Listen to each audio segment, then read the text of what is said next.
అందరికీ హాయ్. ఈరోజు ఆదివారం సంకష్టహర చతుర్థి.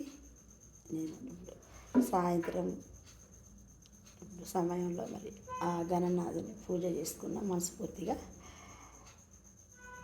మనం గణపతి ఈ సంకష్టహర చతుర్థి అంటే మన వినాయక చవితి మనకు ఎట్లనో ఒక సంవత్సరానికి ఒకసారి వస్తుంది వినాయక చవితి. అట్లా మన వినాయక చవితి ఎట్లనో ఈ సంకష్టహర చతుర్థి కూడా అలాగనే ఆ చవితికి మనం ఎట్లా చేసుకుంటామో అట్లనే ఈ చవితికి సుతా అట్లనే చేసుకోవాలి. ఆ చవితి పొద్దున చేసుకుంటాము, ఈ సంకష్టహర చతుర్థి నైట్ చేసుకుంటాం. అప్పుడు సూర్యోదయానికి, ఇప్పుడు చంద్రోదయానికి అంతే. మనం పొద్దుటి నుంచి మన వీలుని బట్టి కొందరు పాలు పండ్లు తిని ఉండొచ్చు, కొందరు నిష్టగా ఏం తినకుండా ఉండొచ్చు, అది ఎవరిష్టం వాళ్ళు. కానీ నేను అప్పుడు అట్లనే ఉన్నా ఫస్ట్ పట్టుకున్నప్పుడు. ఇప్పుడు అట్లా ఉండలేను.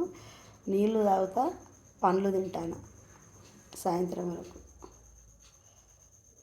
ఇప్పుడు సాయంత్రం ఒక పూట భోజనం. అప్పుడు భోజనం కూడా చేయలేదు నేను.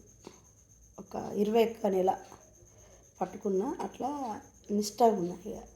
కానీ ఇప్పుడు ఉండలేకపోతాను కాబట్టి ఇట్లా ఉంటాను.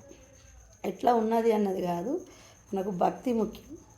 ఎంత కష్టమైనా మన ఇష్టంతో చేసుకోవాలి.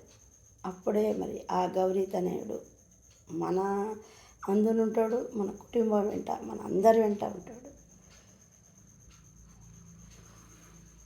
ఆయనకు మనసు పూర్తిగా ఒక ఎర్రటి పువ్వులు, గరిక.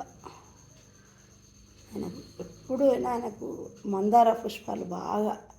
నేను 12 సంవత్సరాలు ఇప్పుడు నేను పట్టుకొని పుష్పాల కోసం, ఎర్రటి మందార పువ్వుల కోసం చాలా తిరిగిన రోజులు ఎక్కడున్నాయని తెచ్చుకొని పూజ చేసుకున్నా. నేను అప్పుడు ఒక 5-6 సంవత్సరాలు అయినాక నేను మందార చెట్టే పెట్టిన. ఇప్పుడు నాకు రోజుకు 50-70 అట్లా పూలు పూస్తుంటాయి. ఇక రోజు నేను మందార పూలతోటే పూజ చేసుకుంటా. గణపతికి రోజు చేసుకుంటా. ఈ సంకష్ట రోజు మొత్తం దండ, మందార పూల దండ ఉన్న గరిక. ఆయనకు కొబ్బరి నూనెతోటి దీపాలు వెలిగియాలి. చాలా ఇష్టం కొబ్బరి నూనె అంటే.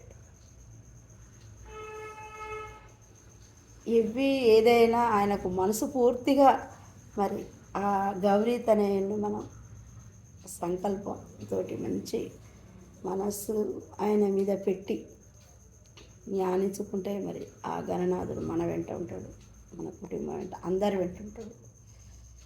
మరి ఆ గౌరీ తనయుని ఆశీస్సులు మరి ప్రతి ఒక్కరికి ఉండాలి అని నేను కోరుకుంటూ, నిర్మల ఆమంచ.